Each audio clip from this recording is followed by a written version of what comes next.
Hello, magandang umaga po mga kaagapay. Ngayon po sa pagbubulay ng salita ng Diyos, matatagpan po sa Exodo 34 talata 2. Ganito po ang sinasabi: bukas gumayak ka ng maaga at magpunta ka sa akin sa tuktok ng bundok ng Sinai. Tayo po'y manalangin. Amin. Diyos, maraming salamat. Kabayan ng Banal Espiritu, dapat kami kidakilain, sambahin at pasalamatan sa pangalan ni Jesus. Amin. May pamagat po, pag-antabay. Napakahalaga ng pag-aantabay sa Panginoon.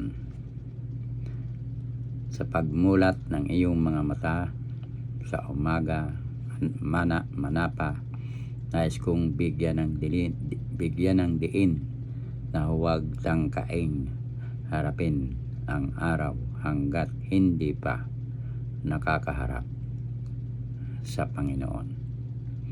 At kung maaari, kahit na nga maging kasambahay, ay huwag mong unahing kausapin sa ating talata. Iniutos ng Diyos na ang unang gawin, bukas gumayak ka ng maaga at magpunta ka sa akin. Ang pagpapatibay at pagpapalalim ng ating ugat ay napakahalaga, at ito ay ang ating pakikipag-ugnay sa Panginoon.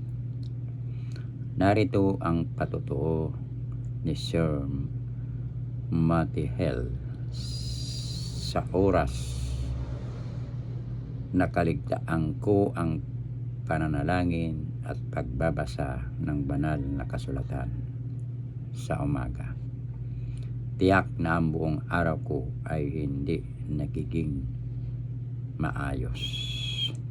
Makikita na maging si Jesus, binigyan niya ito ng kahalagahan. Basahin natin ang Marcos 1 talata 35. Ganito po ang sinasabi: madaling araw pa'y bumangon na si Jesus at nagtungo sa ilang na pook at nananalangin. Ipinakita niya sa atin ang huwaran ng isang matagumpay na buhay. Ang hindi kaligtaan, ang pakikipag-ugnay sama, at iyan din ang dapat natin gawin, mga kaagapay. Ayon po sa ating pinagbulay-bulayan, bukas gumaya ka ng maaga at magpunta ka sa akin sa tuktok ng bundok ng Sinai. Tayo po'y manalangin. Amang banal, salamat po sa malayang panahon, pagkagising sa umaga upang mag-antabay at magkipag-usap sa iyo. Ito po ang aming dalangin sa pangalan ni Jesus. Sa pangalan ni Jesus. Amen. Maraming salamat po mga kagapay sa nakikinig na salita ng Diyos. Pagpalain po ang inyong buong sambayan dyan. Lamang po kayo magbabalik. Sa Diyos ang papuri. Bye bye.